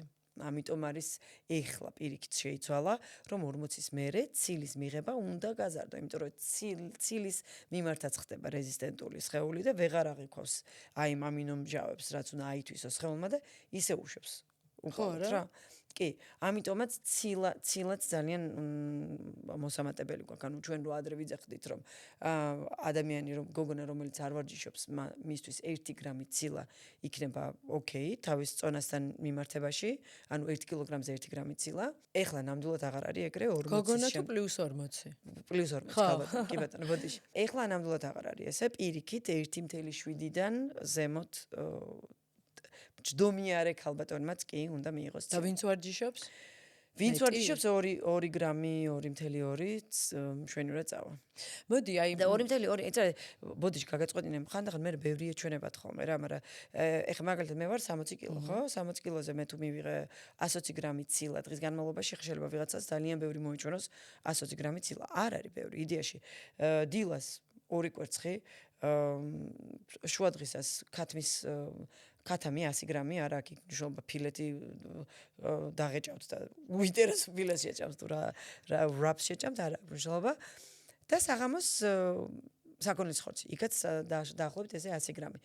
всё, ცილის მარაგი შესაძლებელთან მარტო ამას ხო არ ვჭამე, ხო? იქ რაღაცა თელმარცლოვან პურს მივიღებ, იქ ციციბურას მივიღებ, იქ ბრინჯს მივიღებ, საიდანაც ასევე ვიღებ მე ცილას.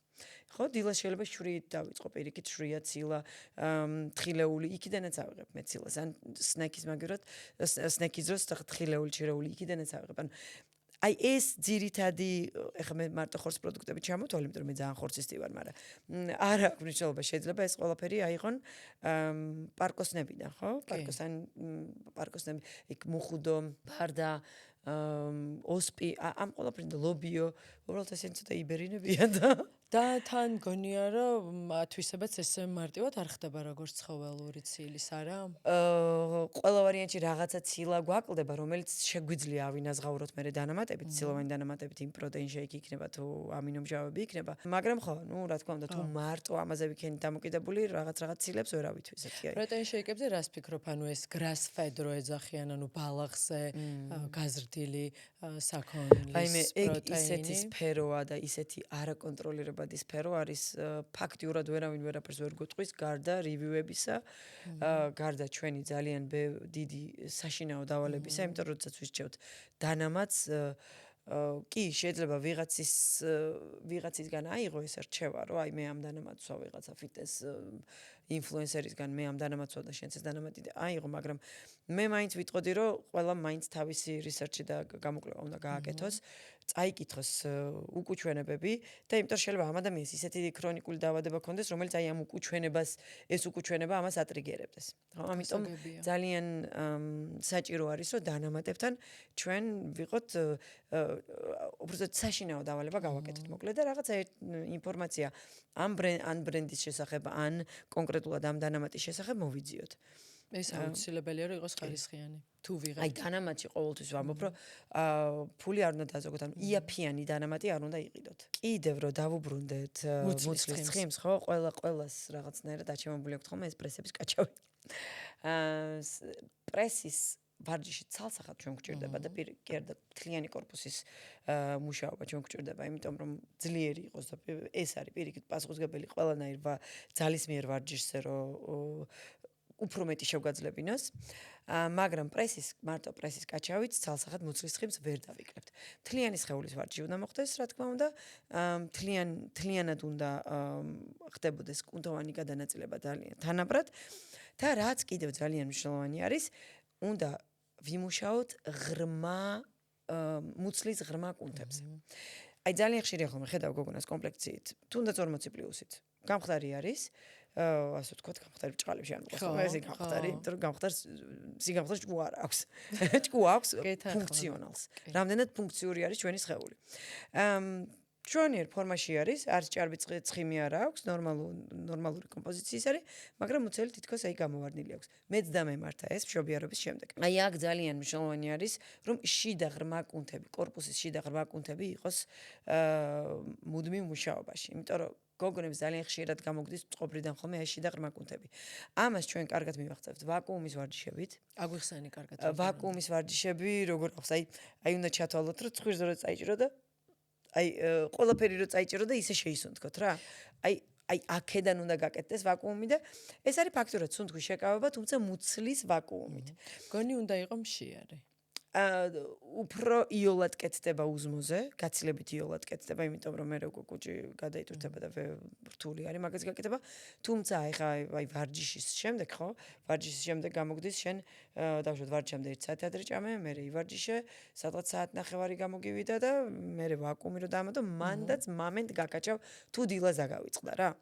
მაგრამ თუ არა და უზმოზე არის იდეალური. მე ვიცი უზმოზე თან იმიტომ არის იდეალური, რომ აღვიძებ კუჭნაცლავს კი ბატონო, ეგ ძალიან კარგი არის. ზოგადად კუჭნაცლავს და მომნელებელი სისტემისთვის ძალიან კაია შებერილობისთვის ფანტასტიკური არის, ვისაც ქრონიკული შებერილობა აწუხებს, აი ეს დილის ვაკუუმები არის ძალიან კარგი. იოგის ძალიან ცნობილი. კი. აი რამდენჯერ გამეორე. იცი რა არის, თავიდან მე მაგალითად დავიწყე 5 შეკავება 5 წამიანი. საკმარისი არის. 5 წამიანი შეკავება, მაგრამ ამ შეკავებას ნელ-ნელა ზრდი 10-მდე და მე ნელ-ნელა ვაკუუმებსაც ზრდი, ვაკუუმების თვითონ რაოდენობასაც ზრდი. 15 წუთი დილას ვაკუუმები, სადღაც 10-15 წამიანი შეკავებით იდეალური არის. რამდენ ხანში გექნება შედეგი? ერთ თვეში, აი როგორ არის წელის ჭიპის გარშემოწერილობა, აი ამას მართლა ქონდა სხვათა შორის რომ ვამბობთ რომ ვარჯიში არ ათხელებდა სულ იმას რომ გავიძახი რომ პრესის გარშემო ვაკუუმი, აი წელის აი გარშემოწერილობას ჭიპის გარშემო რა, ოდნავ ზემოთ, აი სადაც წელი არის, ეს ქვიშის საათის ის რო არის. აი მაგ ადგილას ავიწროვებს. რა მაგარი. სხვათა შორის კი. გაითვალისწინეთ. გახო. ასევე შიდა ღრმა კუნთებს ვაკუუმით ჩვენ უფრო ზედა მხარეს ვწუდებით. ქვედა მხარეს სამწუხაროდ გვჩება ისე. ამიტომ ძალიან კარგია 40 პლუსი განსაკუთრებით აუცილებლად წელიწადში 2 ჯერ აუცილებლად უნდა კეთდებოდეს კეგელის ვარჯიშები. აგვიხსენი როგორ. კეგელის ვარჯიშები არის უკვე ვაგინალური კუნთების აი ეს მოჭერა, აი ამოწევა თითქოს კუნთების მოჭერა და მან უკვე სხვადასხვა სტრატეგია არის რა.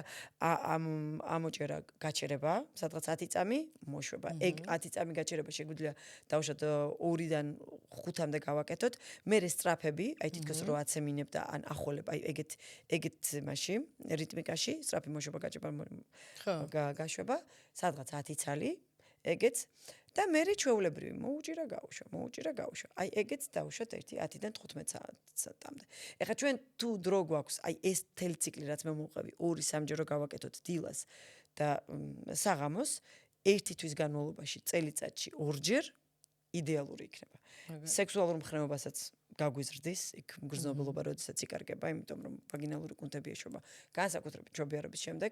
შარდ შეუკავებლობასაც მოგვიგوارებს, იმიტომ რომ 40-ის მერე ძალიან ხშირი არის ცემინებასთან ერთად, სიცილთან ერთად, შარდის გაპარვა, სექსის დროს ვაგინალური გაზები, ამასაც მოგვიგوارებს. და მოკლედ რაღაცა ქალის ასე ვთქვათ ფურჩქვნასაც მოგვიმატებს რა. კეგელის ვარჯები ძალიან მნიშვნელოვანია და ასევე ისეთი ვარჯები, რომელიც აი როგორც თქვი, ქვედა პრესის შიდა ღრმა კუნთებს გაავარჯებს. აი მაგალითად, იდეალური ვარჯი არის ამისთვის დედბაგი და იდეალური ვარჯები არის ამისთვის დაწოლილი და ფეხების ვარჯიში, მაგრამ მთლიანად საჯდომიდან კისრამდე რო გვიდევს ზურგი იატაკზე და ისე რომ მთელი ჩვენი მისი არის წელის მიბჯენა წნევით იატაკზე და არა ფეხის დიდი ტრაექტორიით მუშაობა. აი ეგ არის ძალიან მნიშვნელოვანი. ხო, წელი თუ არ გვიდევს მგონი ტრაუმების წელის ქვეშ თუ ղრიჭო არის, ჩათვალე რომ პრესის ქვედა პრესი კი არ ავარჯიშებ, პირიქით ატვირთავ წელს და პირიქით ეს არის არასწორი ვარჯიში, ტრაუმული არის ძალიან, კი ბატონო. ნინო, გითხარი რამდენად მნიშვნელოვანი არის კარდიო ჩვენს ცხოვრებაში პლუს 40 ქალებისთვის თან რაღაც ვთქვათ კვლევები ვისმენ რომ თითქოს ისტრესება ორგანიზმი, მე ამბობენ რომ არა აუცილებელია, მაგრამ უნდა იცოდეს სწორად როგორ გააკეთო და რომ აგვიხსნა.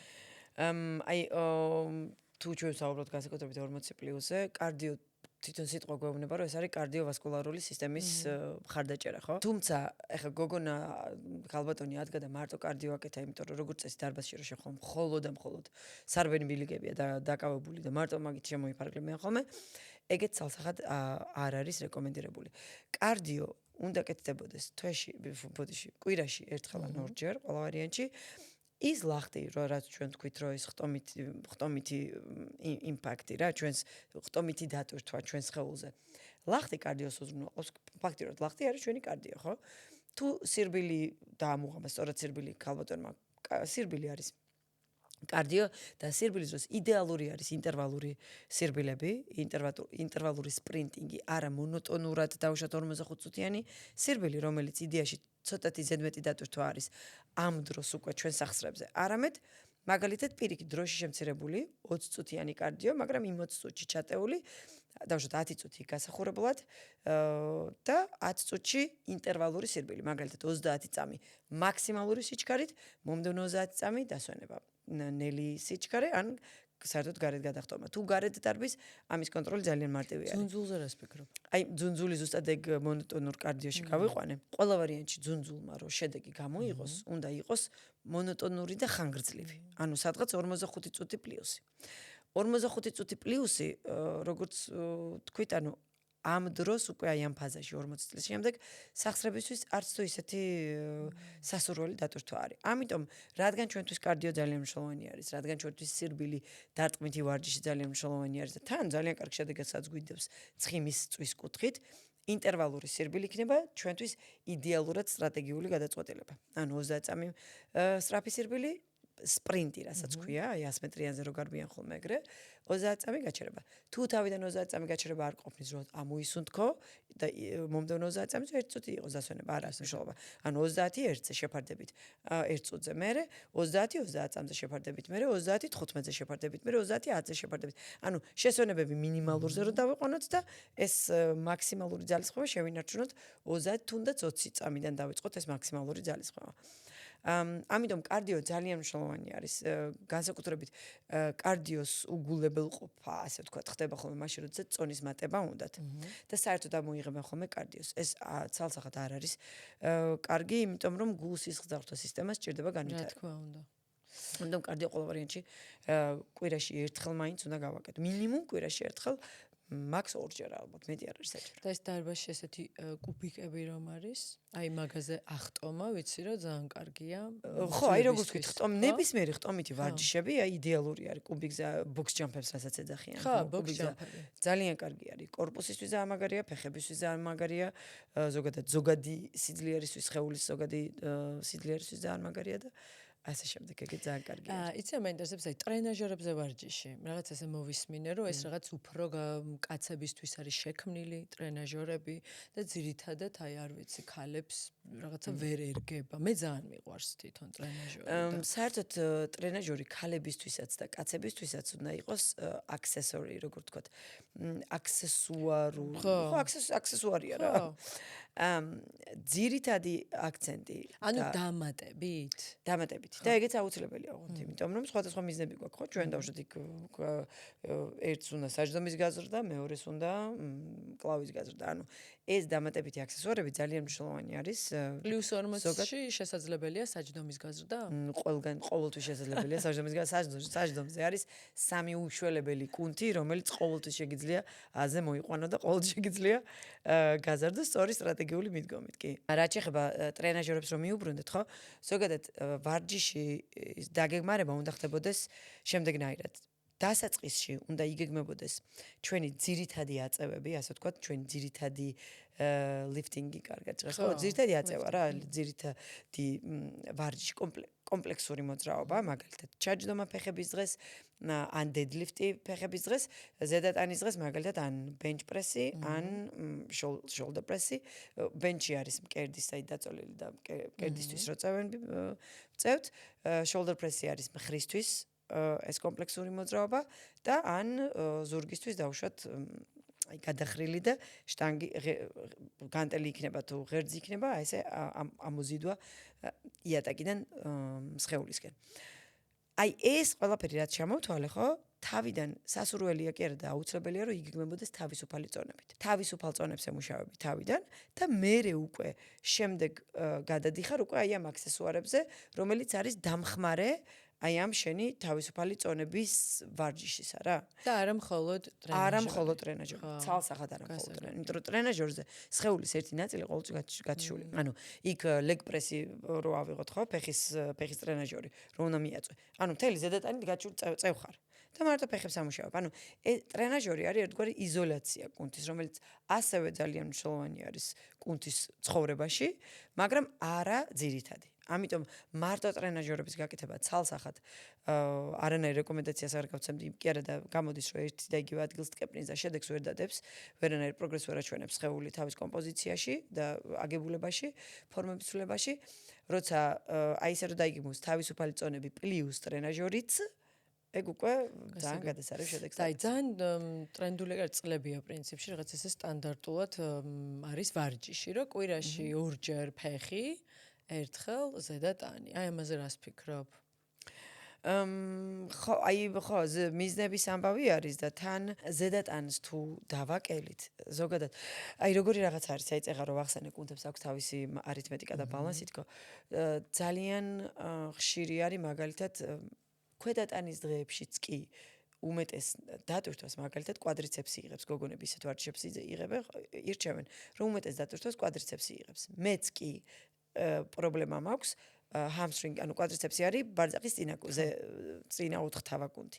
და hamstringi არის ბარძახის უკან რაც გვაქვს კუნთები, ხო? ჩვენი ვარჯიშების ამორჩევისასაც კი, ხო? აი ქვედატანზეც კი. იქაც დისბალანსი არის ხოლმე, როდესაც უკვე hamstringi ვერ ეწევა კვადრიცეპს სიძლიერეში და არათანაბარი დატვირთვა მიდის, ამ შემთხვევაში გვეწყება წელის ტკივილი. როდესაც მაგალითად მე მხარი მოწოდების ანუ მხარი ძლიერი არ არის, ზურგი ძლიერი არ არის, მე ჩაჯდომებს ვერ გავაკეთებ იმ წონით, რა წონითაც ჩემი ფეხები გაუძლებს. ამიტომ მე თუ ზედატანს დავაკელი და მთელი ჩემი აქცენტი გადავიტანე ქვედატანზე და კვირაში ორჯერ ქვედატანი ვაკეთე და კვირაში ერთხელ და იმ ერთ დღეს ზურგი, მხარი და მკერდი ერთდროულად ჩავსვი. ცალსახად მე დამაკლდება ზედატანის სიძლიერე და ბალანსი დაირღვევა. და სხეული იმდენად ჭანჭიკ ერთმანეთთან არის გადანაწილებული, რომ ჩემი ტერფის არასწორი დგომით შეიძლება ხრის ტრავმა გამოვიწვიო. ამიტომ ძალიან მნიშვნელოვანი არის ბალანსის დაცვა. შესაძლებელია დავუშვათ მე კვირაში ერთხელ მკერდი გავაკეთო, კვირაში ერთხელ მხარი გავაკეთო და კვირაში ერთხელ ზურგი გავაკეთო. ეს გადანაწილება შესაძლებელია, იმიტომ რომ მე იმ დღეს მკერდის რამოდენიმე ვარჯიშს გავაკეთებ. ხო, როცა მარტო მკერდის დღე მექნება, ну, რა თქმა უნდა, მარტო მკერდის დღე არ მექნება, მიუმატებ დავუშვათ ტრიცეპს და კიდე რაღაცა პრესებს დავუშვათ, ხო? მარტო მხრის დღეს კიდევ რაღაცას მიუმატებ, მაგრამ მხრის რამოდენიმე ვარჯიშს გავაკეთებ და როცა იმ ერთ დღეს ძალიან რთულია ჩაატიო იმდენი ვარჯიში, რაც იდეაში ზედატანს სჭირდება. თუ დარბაზში 3 საათი ვიყავი, კი ბატონო, მაგრამ მანდ უკვე მე ისევ ჩვენი ბოს სისტემა, ნერვული სისტემა ერთობა, იმიტომ რომ საათნახევრის შემდეგ უკვე კორტიზოლი უფრო მეტად გამოიყოფა, სტრესის ჰორმონი, იმიტომ რომ უკვე სხეულს შია და უკვე სხეულს მარაგი აკლდება ენერგიის და უკვე საჭიროებს საკვებით მიწოდებას და თუ დავდგე და გავაგრძელე იმაზე, რა ქვია, 3 საათამდე ვარჯიში ჩემი სხეული ადგება და ის რაც ავაშენე იმას დაანგრევს, იმიტომ რომ ცილის breakdown-ი მიდის, ცილის შეჭმა ამოჭმა მიდის ენერგიად. რამდენი საათი არის, აი სასურველი და ხო, აი როგორც ვთქვი, საათნახევარზე მეტი ვარჯიში უკვე არის სტრესული ორგანიზმისთვის. ალბათ იმ ნახევარ საათში თავის გაწელვით და საათნახევარში ჩვეულებრივად შესაძლებელი არის, კი ბატონო, გახურებაც ჩაატიო, ბოლოს 1-2 გაწელვაც ჩაატიო. ხა თუ აი არის ხანდახან მაგალითად მე პირველ ვარჯიშზე დამითმია 20 წუთიდან ნახევარ საათამდე, მაგალითად ჩაჯდომებზე.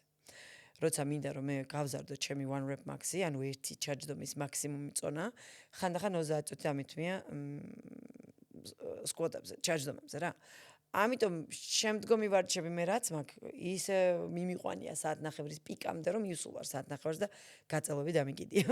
და გადამიდია ზუსტად აი თვეში 2 ბოდიში კვირაში 2 გაწელვაზე, სადაც მე მთლიან სხეულს გავწელავდი რა. კარგი, არ გაქვს არანაირი მიზანი, უბრალოდ გინდა რომ იყოს ჯანმრთელი. კვირაში 3-ჯერ რო ივარჯიშო 1 საათი, ოღონდ აი ფუნქციონალური, ქვედატანი, ზედატანი, ყველაფერი ეს კარგია, ნორმალურია. ძალიან კარგი არის, კი ბატონო, რა თქმა უნდა, ნებისმიერი მოძრაობა, ნებისმიერი გავარჯიშება ძალიან კარგი არის სხეულისთვის და თუ უბრალოდ სიჯანსაღის შენარჩუნება გინდა, კვირაში 3-ჯერ 1 საათი არის იდეალური.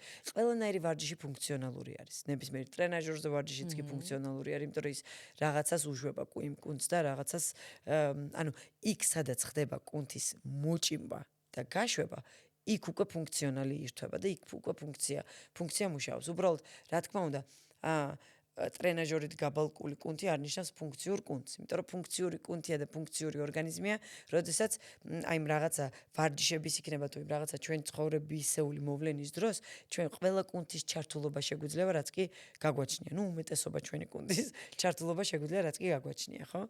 და ამიტომ აი ნებისმიერი ვარჯიში, ხო? არა მიზნის, უბრალოდ ჯანმრთელობის შენარჩუნებისთვის არის, რა თქმა უნდა, იდეალური. მაგ შემთხვევაში ხო? მაგ დროს ძალიან ვურჩევდი პროგრამებზე მიყოლას. ანუ უკვე გაწერილ პროგრამებზე მიყოლას და ნუ უამრავი არის, ახლა უკვე აპლიკაციები არის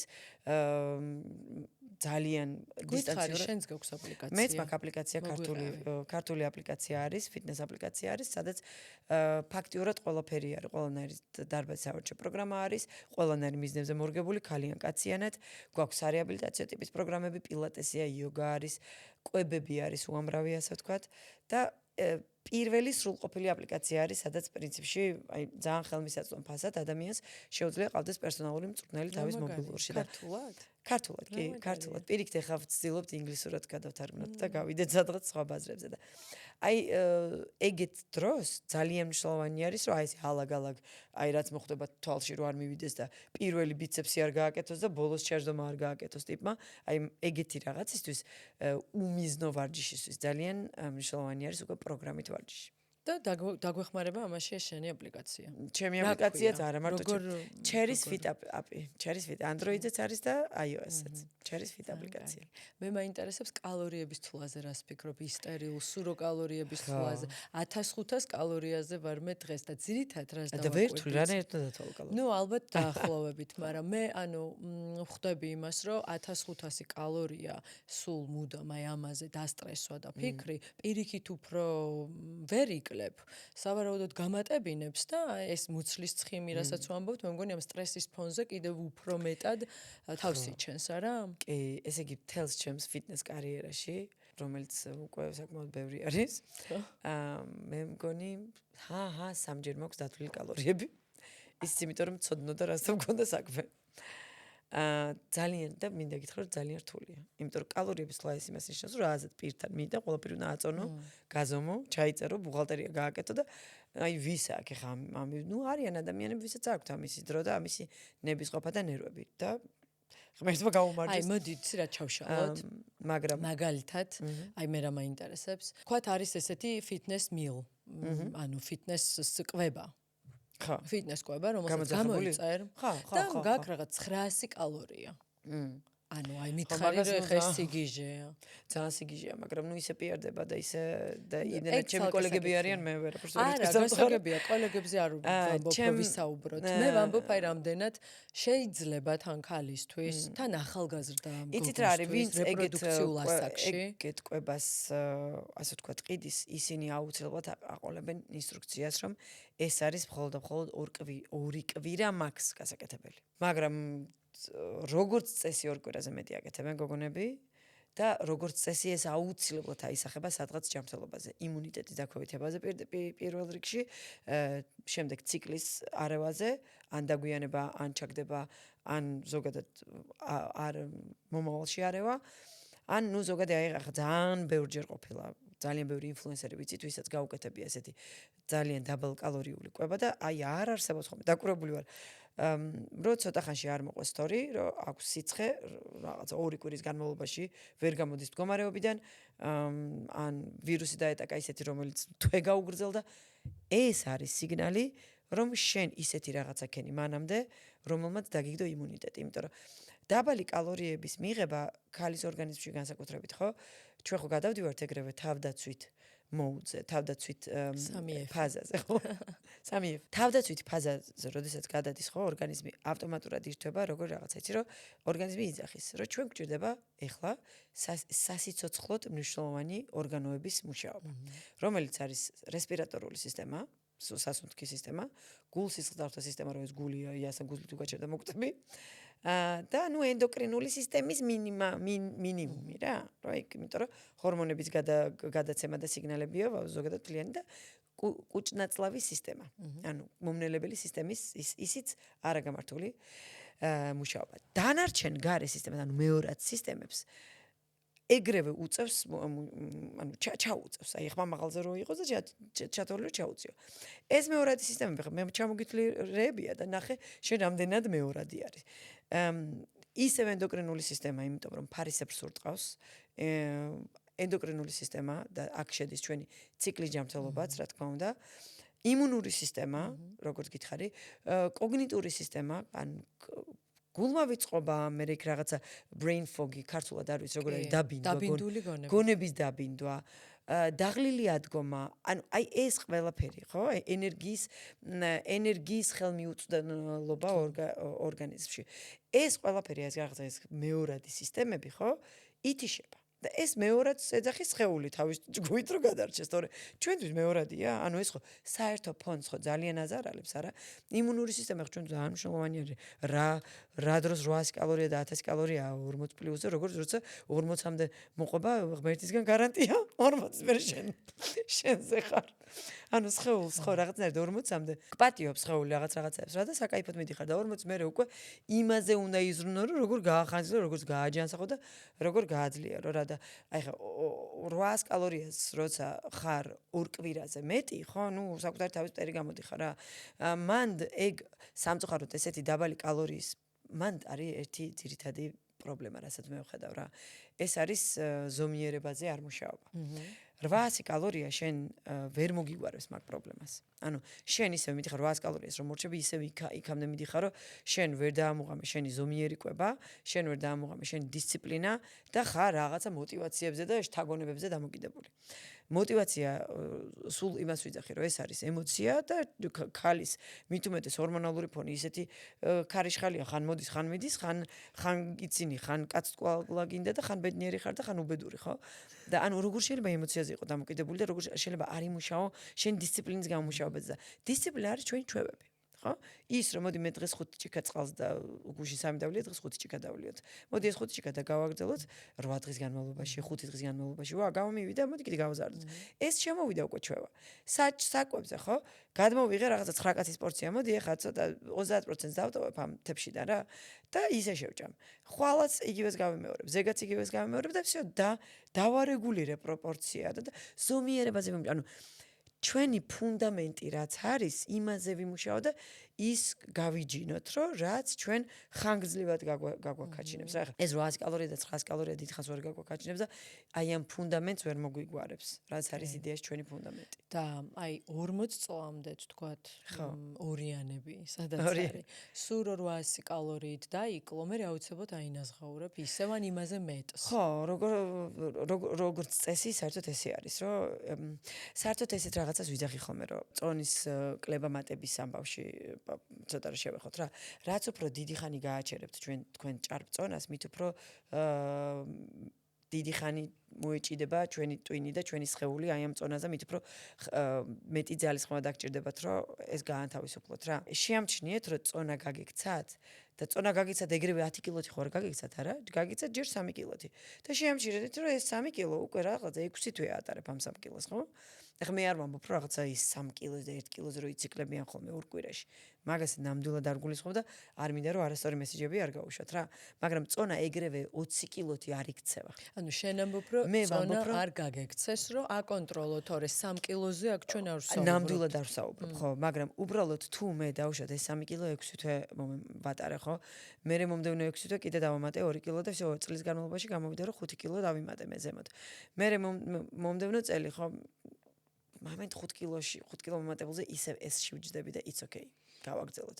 და კიდევ დავამატეთ. ანუ რაც უფრო დიდი ხანი აქვს სხეულს მომატებული წონა სატარებელი, მით უფრო ანუ ხო ადაპტირება მაგის ხო ვიცახით რომ ადაპტირების მანქანა ვარ. всё ადაპტირდა, ჩათვალა რომ ეს მისია და всё ამის იქით რომ ეს გამოაცალო, всё ჩაირთო უკვე დამწოლობითი სისტემები, აღარ მოგცა, ანუ უფრო მეტი ძალის ხმა დაგჭირდა რომ ამაზე გაგეღო და ასე შემდეგ. ამიტომ სწრაფადვე ვირეაგიროთ და სწრაფადვე ვიმოქმედოთ ამ ყველაფერზე და მოდი მივცეთ რჩევა, ახლა ჩემს ირგვლივ ბევრია და ვთქვათ ვიცი რომ ძალიან გაუხარდებათ ამ თემას რა შევეხეთ. აი არის ესეთი შემთხვევები რომ ვთქვათ 40-ის შემდეგ, ნუ აი 35-ის შემდეგაც, აი სადღაც 4-5 კილო არის ზედმეტი და აი ვერაფრით ვეღარ იკლებენ. აი რა უნდა გავაკეთოთ ამ შემთხვევაში? რომ ვიცი რომ ვთქვათ, როდესაც კალორიებს ამცირებენ და კიდევ უფრო სულ 24 საათი ამაზე ფიქრობენ და ითვლიან და აი ამაში არიან, შეიძლება საერთოდ ვერ დაიკლონ და პირიქით დასტრესილები არიან და ამბობენ რომ ზვრას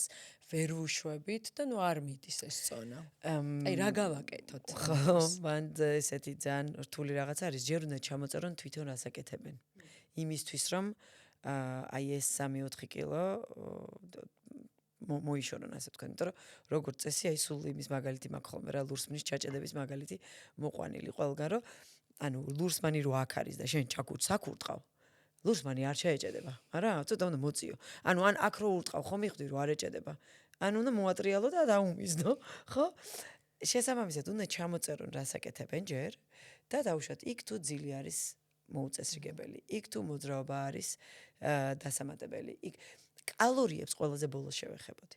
აი, კვებას ყველაზე ბოლოს შევეხებოდი, ჯერ გადავხედავდი ჩემი სტრესის ლეველს, იმიტომ რომ როგორც კი სტრესი იმატებს 40-ის ზემოთ, ეგრევე ორგანიზმი ჩამოკიდებული არის ფაქტიურად. აი, რო წარმოიდგინოთ, მაიმუნზე პატარა შვილი რო არის ხოლმე ჩამოკიდებული თავის მაიმუნზე, აი ესე არის ჩვენი ორგანიზმი ამ ცხიმზე ჩამოკიდებული, იმიტომ რომ ცხიმის ქალის ორგანიზმისთვის, ქალის ტვინისთვის არის გადამრჩენელი ქსოვილი, იმიტომ რომ ენერგიის ეს არის ასე ვთქვათ რა, შიდა ენერგიის წყარო არის. ამიტომ ძალიან რთულია ზუსტად აი ამ 4-3-4 კილოსთან ბრძოლა ხოლმე რა. ამიტომ ძალიან რამდენი ამიტომ ვთქვი, მაგრამ ჩამოწეროთ ჯერ რას ვაკეთებთ. სტრესი მენეჯირებადი, როგორც გაქართლოთ, კონტროლირებადი, მართვადი არის, აუცილებლად მართვადი არის. ანუ ხედავ რომ ტოქსიკურ გარემოში ხარ, შეიძლება სრულად ვერ გაეცალო, მაგრამ დღის განმავლობაში რამოდენიმეჯერ მაინც გამოეცალე, რომ აი ის რაღაცა გამოცლამ ცოტა პოზიტიურად იმოქმედოს შენს ტვინზე, ხო? ხვდები რომ რაღაცა კიდევ სხვა რაღაც გსტრესავს, არ ვიცი, პირადი ურთიერთობა გსტრესავს ან რაღაც, ხო?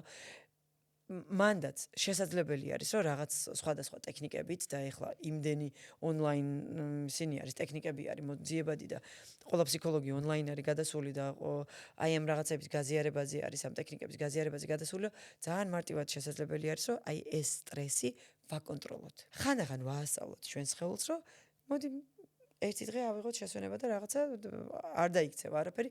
აი ესეთი რაღაცები უნდა ვისწავლოთ პირველ რიგში, რომ მერე კალორიებს მივადგეთ.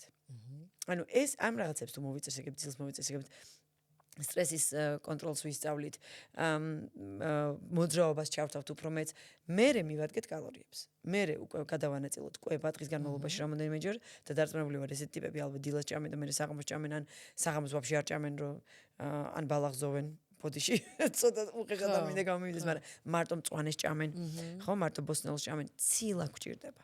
მოვამატებდით ცილას ყველა ვარიანტში, აი ესეთ შემთხვევაში, თუ კვებას ხე მივიდგეთ, ხო? გადავანაწილებდი კვებას დღის განმავლობაში მინიმუმ 3 ჯერ მაინც, შევზღუდავდი სმუთსნებს, სნეკებს კვებებს შორის და დავიძინებდი, ნუ ძილზე ვილაპარაკე, მაგრამ ძილს აუცილებლად მოვაწესრიგებდი. დროულად კი. და ფეხით სიარული არ დავამატოთ ვარჯიშთან ერთად, აი მოძრაობა. იდეალური იქნება კი ბატონო, კი. უბრალოდ რომ ვერ ძრავ წონას, მგონია რომ დაამატო, თქვა ის 10,000 ნაბიჯი ესე რაღაც პოპულარული 10,000 ნაბიჯი, მგონია რომ დაგეხმარება. აუცილებლად დაეხმარება, კი. წონის დაწვრაში. ნებისმიერი ფიზიკური აქტივობა რა, კი ლიფტით არასვლა, კიბით ასვლა, მანქანის ცხვირს, ანუ კარებთან არ გაჩერება, ცოტა შორს გაჩერება, იქიდან ფეხი წამ, ნებისმიერ ბავშვებთან ერთად თამაში იდეალურია. მოძრაობა. კი, აბა, ვისაც კერძობინა აქვს განსაკუთრებით, აი არ ვიცი, ჩვეულებრივად ღვთისგან დალოცულები არიან, მაგუთხით რომ შეუძლიათ ეზოში ჩავდნენ და ბავშვებთან ერთად იქ წრეში ბურთი თამაშობს. ბავშვობა გაიხსენონ, ეგიც ხო ერთგვარი ანტისტრესი არის. კი, რა თქმა უნდა. უღრმესი მადლობა. პირიქით, ძალიან დიდი მადლობა. ძალიან საინტერესო საუბარი გქონდა. მე მგონი დავეხმარებით თან ჩვენს მაყურებელს და იმედია. ხო, იმედი მაქვს და რა ვიცი, რამე ახალი კვლევები რაც იქნება კიდე თუ რამეს გავიგებ, შევხვდეთ კიდე ერთმანეთს. ძალიან დიდი მადლობა პირიქით. უღრმესი მადლობა.